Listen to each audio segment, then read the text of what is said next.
तो आइए देखते हैं कि बैक टेस्टिंग कैसे करनी है इस नई टाइप की शीट में जिसमें ऐप स्क्रिप्ट भी यूज़ किया है और ऑटोमेशन और बेहतर हो गया है। तो ये है हमारी करंट होल्डिंग शीट जहां पे हम सब कुछ रिकॉर्ड करेंगे कि हमने क्या बाय किया है, क्या सेल के लिए एलिजिबल है, कौन बिड के लिए एलिजिबल है। ठीक है, तो सबसे पहले हमें क्या करना है, फेच डेटा फॉर। यहाँ पे वो डेट डालनी है जिस दिन के लिए डेटा फेच करना है। तो इस स्ट्रेटेजी में हम थर्सडे को बाय करते हैं क्योंकि वो वीकली एक्सपायरी होती है।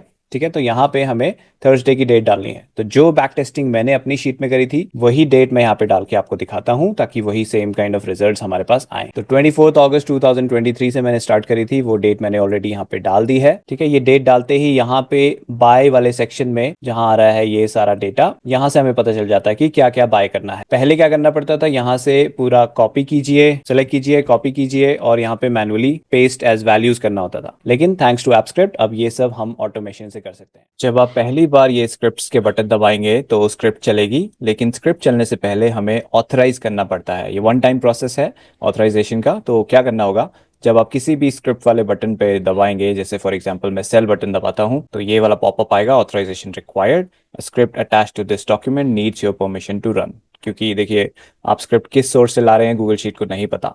तो अगर आप उसको ट्रस्ट करते हैं तो आप उसे ऑथराइज करेंगे, अगर आप उसे ट्रस्ट नहीं करते हैं तो ऑथराइज मत कीजिए, क्योंकि वो हो सकता है कोई मिलिशियस कंटेंट हो।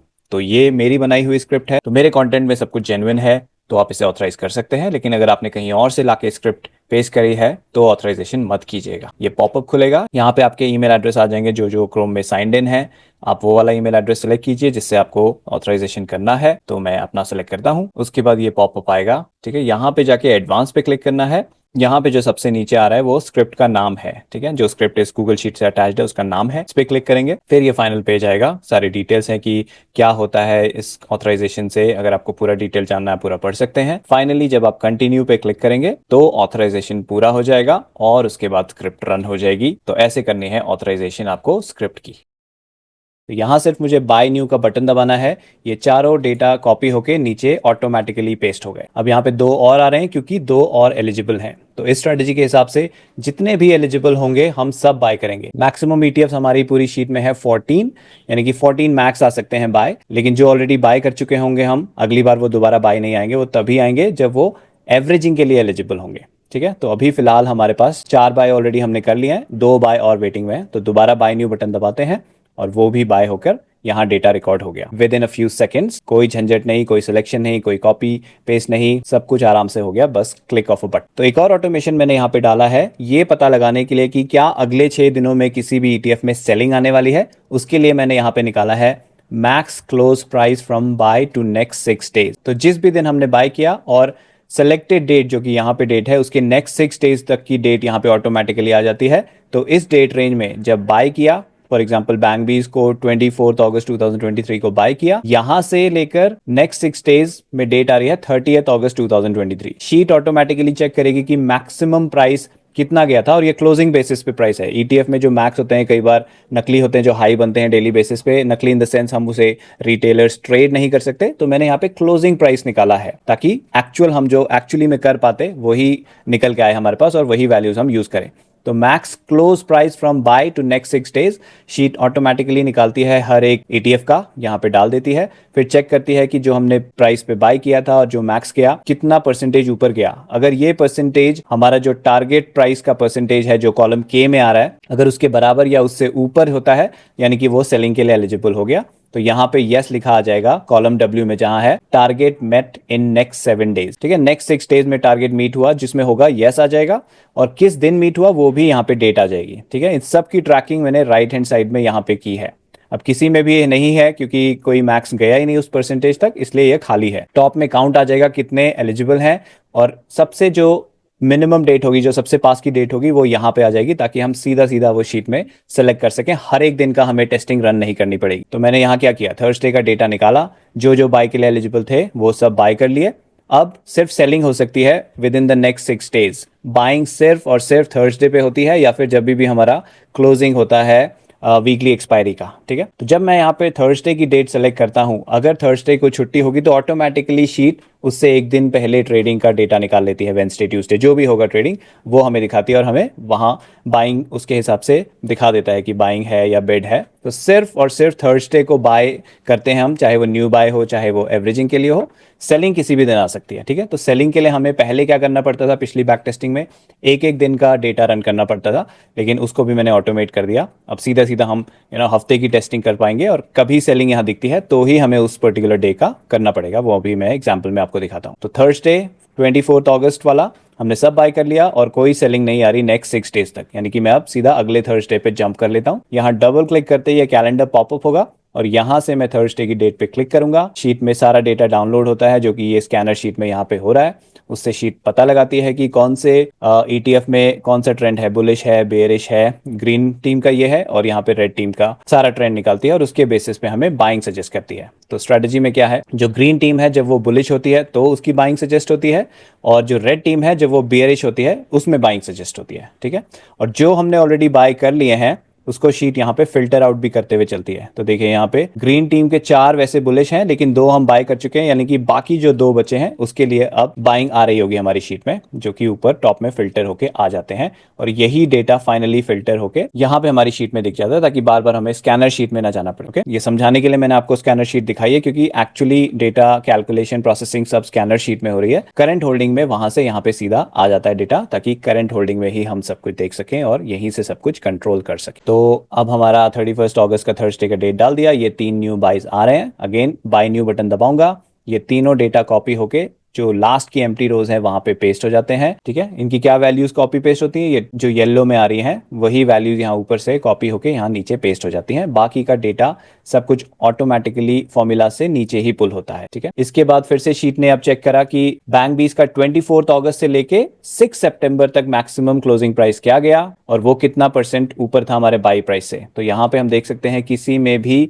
टारगेट से ऊपर या टारगेट के बराबर नहीं पहुंचे। मैक्सिमम ये 3.02% पहुंचा था, लेकिन हमारा टारगेट है 3.14%, यानी ये भी टारगेट मीट नहीं कर रहा। तो इसका मतलब मुझे एक एक दिन का अगेन डेटा नहीं रन करना है, मैं सीधा थर्सडे पे दोबारा जंप कर लूंगा अगले थर्सडे। ओके, अब देखिए 7 सितंबर को हमारे पास आ गई है सेलिंग, किसमें, जो ग्रीन हो गया है मिड 150 पीस। ये तो सीधा सीधा ग्रीन हो गया क्योंकि वो थर्सडे को ही सेल हो रहा है, उसी दिन उसका टारगेट मीट हो रहा है। साथ में आप देखेंगे यहाँ पे 5 आ रहा है टोटल जिसमें सेलिंग आ रही है। तो यहाँ पे यस यस जिसमें भी आ रहा है उसमें सेलिंग है, और किस डेट पे वो सेलिंग आ रही है वो भी यहाँ पे शीट हमें बता रही है। तो जब ये आता है हमें बस ये नोट कर लेना दिमाग में कि ओके किस किस दिन सेलिंग आ रही है। 7th को पहली सेलिंग है, 8th को उसके बाद है, 11th है, क्योंकि हर एक दिन का हमें यहाँ डेटा निकालना पड़ेगा, हर एक डेट को हमें सेलेक्ट करना पड़ेगा, जो मैं आपको करके दिखाता हूँ। तो आज की डेट की सेलिंग के लिए मुझे क्या करना है, हाँ सेलिंग करने से पहले बाइंग करेंगे, क्योंकि क्या होता है ना, जैसे ही मैं सेल करता हूँ शीट उसे एक न्यू ईटीएफ की तरह ट्रीट करती है और वो बाय के लिए रेकमेंड कर देगी अगर वो क्राइटेरिया फुलफिल कर रहा है हमारा बाय का। तो उसलिए हम चाहते नहीं है कि जो हम सेल कर दें उसे दोबारा उसी दिन बाय करें। प्रैक्टिकली ये हम नहीं करेंगे स्ट्रेटेजी में, तो यहाँ बैक टेस्टिंग में भी नहीं करेंगे। तो सेलिंग करने से पहले हम बाइंग करेंगे, ठीक है। तो देखिए बाय आ रहा है 3 में, तो पहले बाय कर लेते हैं। बाय न्यू बटन दबाया और ये सारा डेटा नीचे कॉपी हो गया। अब बाय न्यू खाली हो गया है, ठीक है, सब कुछ मैंने जो एलिजिबल था बाय कर लिया।